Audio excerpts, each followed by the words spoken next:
Assalamualaikum warahmatullahi wabarakatuh. Selamat pagi teman-teman. Ya, gado-gado ikan hias ini muncul lagi. Saya lama tidak ngupload video ya karena sibuk. Kali ini kita berada di kolam terpal dengan bambu ini ya. Sederhana sekali. Tapi ya ketahanannya mungkin hanya beberapa bulan saja. Kolam ini ya. Dan di kolam ini ada yang bagian sini itu HB white, gupi HB white dengan pelatih. Kemudian yang di sebelah kiri ini PRT, gupi PRT dan pelatih. Yang bagian kiri ini sudah mulai banyak teman-teman. Sudah mulai beranak pinak untuk gupi pelatih dan gupinya. Tapi nanti saya biarkan dulu meskipun sudah waktunya dipanen ya, karena patokan saya untuk satu kolam ini. Jadi gini, saya mempunyai pemikiran itu kita memanen itu bukan karena sudah waktunya panen. Kalau memanennya karena sudah waktunya panen, ya nanti kolamnya setelah itu tinggal yang kecil-kecil atau kosong lah begitu ya, untuk yang layak disetor atau dikirim. Maka pemikiran saya, teorinya adalah saya panen kalau sudah tempatnya tidak cukup. Jadi kalau ini tempatnya sudah penuh sekali, sesak begitu, baru saya panen gitu ya. Jadi manennya juga nyulam atau beberapa saja. Dengan begitu nanti ke sirkulasi untuk yang besar, kecil, dan sedang itu terus berlanjut. Untuk yang sebelah kanan kita menuju ke HB white dulu ya.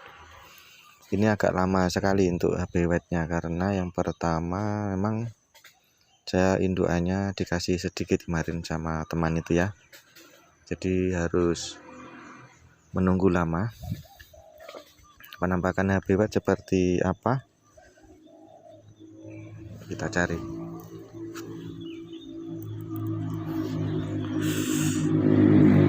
Tuh teman-teman, HB white penampakannya tidak begitu kelihatan karena sulap ya. Nah, ini tuh, jadi hilang. Pokoknya warnanya ya belah, ekornya putih, badannya hitam, itu HB white. Dan ini sudah mulai ya bertambah jumlahnya, dan saya biarkan, tidak saya panen dulu sampai nanti kolamnya tidak cukup penuh itu. Oke, untuk HB white sekian saja. Kita ke yang PRT. Untuk yang di sini, wah ini banyak, ini sudah, ini 3 jenis lobster hias dan pelatih dan gupi PRT. Pelatihnya yang ini khusus teman-teman, yaitu pelatih koral yang ekornya lincip gitu ya. Ini saya sendirikan, katanya harganya selisih lebih mahal sedikit. Itu sudah mulai beranak pinak buahnya ini ya, rame ya, airnya bergerak-gerak itu. Lebih pasnya pandangannya biar jelas gimana ya, saya tak dodok.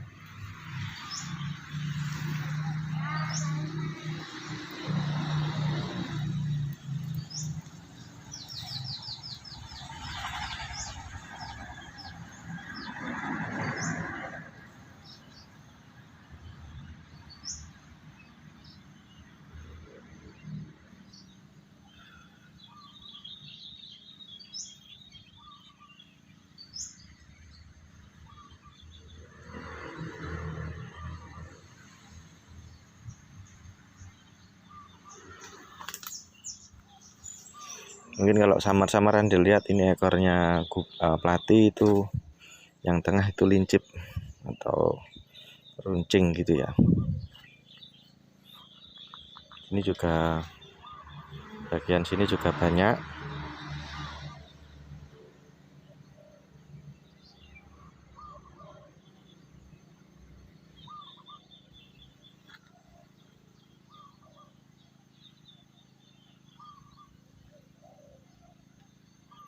Nah, ini ada kotoran-kotoran daun. Memang saya biarkan agar terkesan alami, juga bisa dipakai untuk sembunyi lobster, teman-teman. Ini lobsternya mana? Ini lobsternya. Ini lobster. Tuh, ini juga dia bersembunyi atau berteduh di situ ya.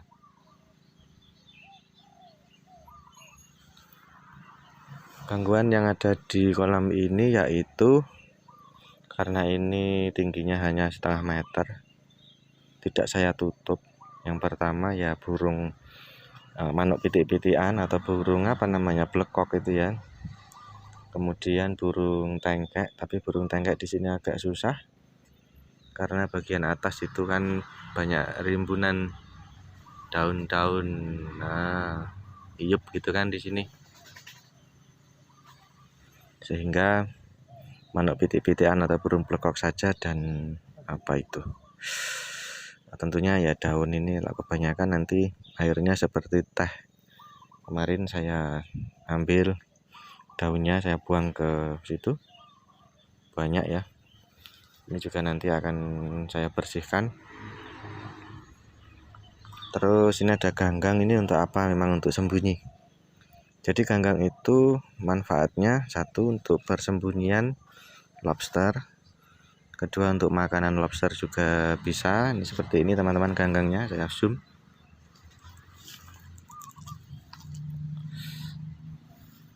Nah, ini ganggang fungsinya untuk makanan lobster, untuk persembunyian. Dan yang ketiga untuk pelatih, ini dipakai untuk tempat bertelur. Si saya amati itu pelatih yang mau bertelur, mau menetaskan anaknya atau melahirkan ya namanya. Itu mereka sembunyi atau diem di ganggang ini. Nanti setelah itu mereka atau dia indukan pelatih itu akan menelurkan atau melahirkan anaknya di antara ganggang-ganggang ini, sehingga anaknya kan terlindung gitu, untuk berlindung yang kecil-kecil.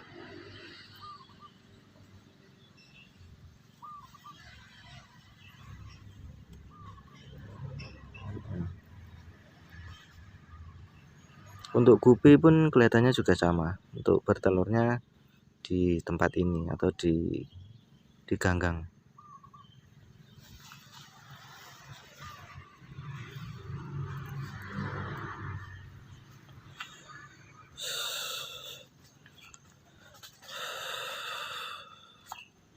Ini makanannya apa? Makanannya saya pakai BF1000. Biasanya saya pakai 781 min 2 min 3 gitu, tapi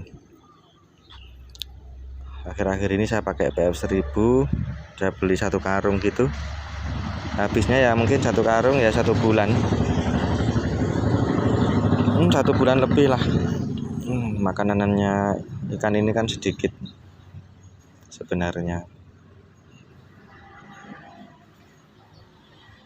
Itu ada lobster, lumayan sudah bisa dikirim itu.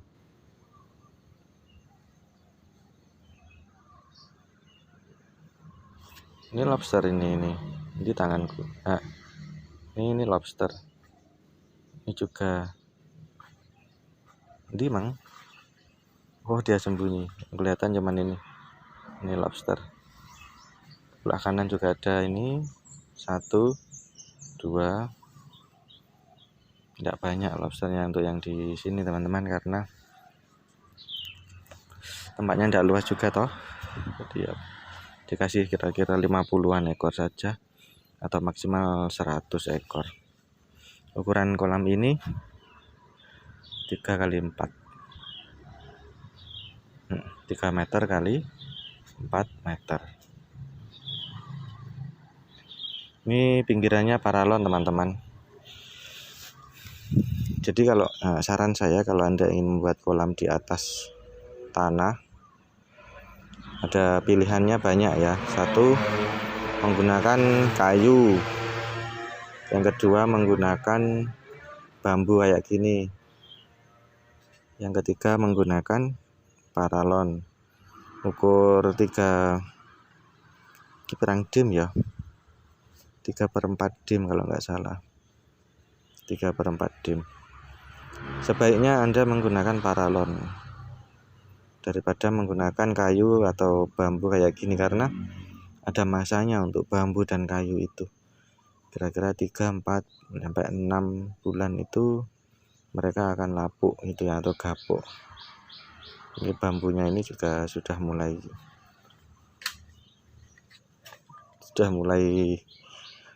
rapuh gitu. Tapi kalau paralon karena terbuat dari tidak tahu apa namanya ini ya, plastik atau fiber atau paralon memang namanya ya, ini tidak bisa lapuk meskipun terkena panas, sehingga daya tahannya lebih lama.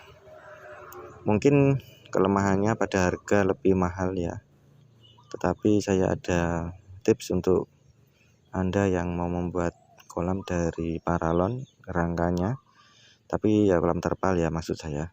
Itu kalau beli paralon teman-teman, belinya di rosok atau di di tempat rosok itu ya. Jangan beli di toko yang masih bagus paralonnya, karena itu per lonjor atau satu batang yang 4 meteran atau 5 meteran itu harganya pasti ya mahal. Tapi kalau Anda beli di rosok mainnya nanti kilo.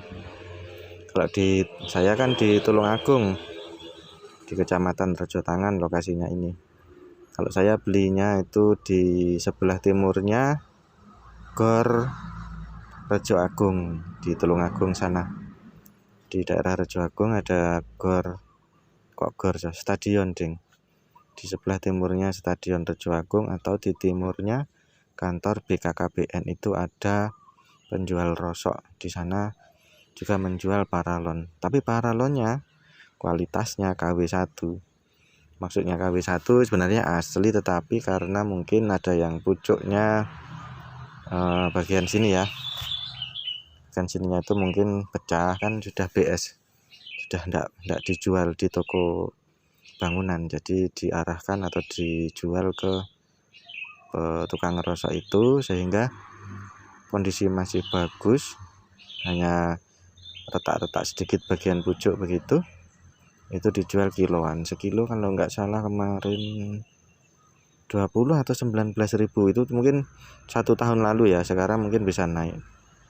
Dan biayanya juga lebih murah untuk pembuatan kolam paralon dibandingkan beli di toko bangunan yang masih baru gitu ya. Begitupun juga kalau Anda pergi ke tukang rosok itu biasanya agak susah untuk beli yang ukurannya sama.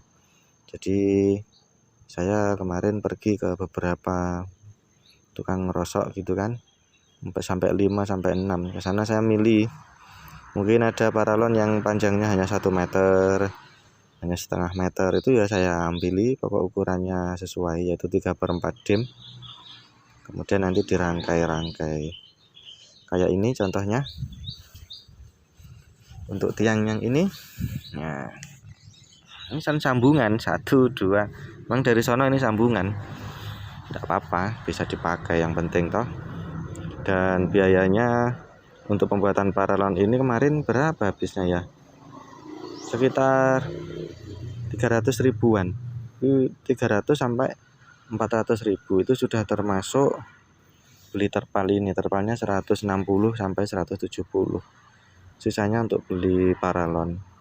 Memang kelihatannya mahal ya, habisnya sekitar 400-an. Tapi kalau dilihat dari segi ketahanan dibandingkan dengan bambu ini, nah ini Anda sudah bisa melihat di sini bambunya sudah mulai lapuk. Meskipun bambu harganya murah, ini satu buah bambu ini kemarin saya beli 15.000. 15 kali 4 60.000. Anggap aja 90.000 ya. Untuk apa namanya, modal 90.000 ditambah 160. Piro kuwi? 260.000. Anggap aja 300.000. Kebanyakan lah, 250.000. Kok bingung sih ngitungnya. 100 200 300.000 ini sudah bisa. Ini modalnya 300.000 teman-teman. Ini gitu aja ya penake. Kolam yang seadanya kayak gini, sederhana tapi bisa dipakai. Tapi kalau yang ini 400-an sampai 450.000, tergantung harga di daerah masing-masing sebenarnya. Cuman perbandingannya seperti itu, selisih 200-an ribu, tetapi tingkat ketahanannya yang paralon lebih lama. Makanya kalau mau buat kolam juga kita memerlukan pertimbangan berkaitan dengan ketahanan. Seperti itu. Ini untuk yang minimalis modalnya, atau yang penting bisa dipakai. Kelemahan kolam kayak gini teman-teman, yaitu ini posisi kan di atas tanah tuh, di atas tanah toh ya, sehingga semut itu suka membolong itu bagian bawah sini sehingga bocor. Ya segitu aja kelemahannya, bocor. Maka untuk mengakalinya mungkin Anda bisa di pinggirnya itu monggo. Mungkin pinggirnya itu bisa agak dikasih tanah gitu ya, atau dikasih batako, itu lebih bagus. Tapi ya mungkin modal juga yang pas, insya Allah ya tanah aja, ambil tanah diuruk di pinggirnya, dibentuk kayak pematang sawah itu mungkin lebih awet untuk terpalnya. Jadi seperti ini penampakan kolam sederhananya, dengan isinya yang apa adanya juga. Tapi saya yakin ini ikannya sebentar lagi payu, 1 bulan lah udah mulai penuh tempatnya ini ya.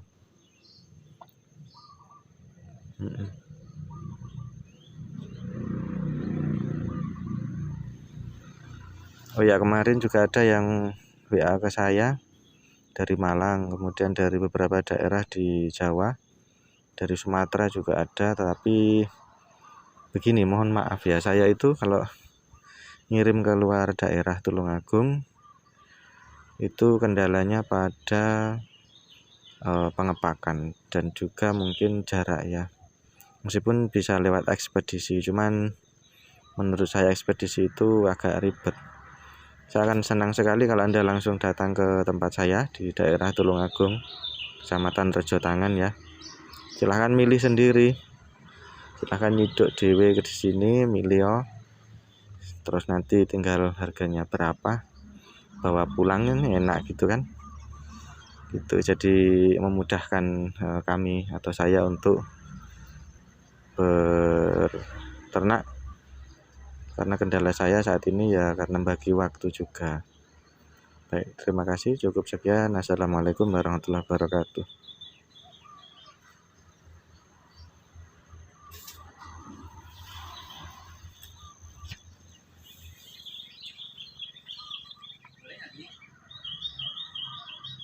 Balik kan?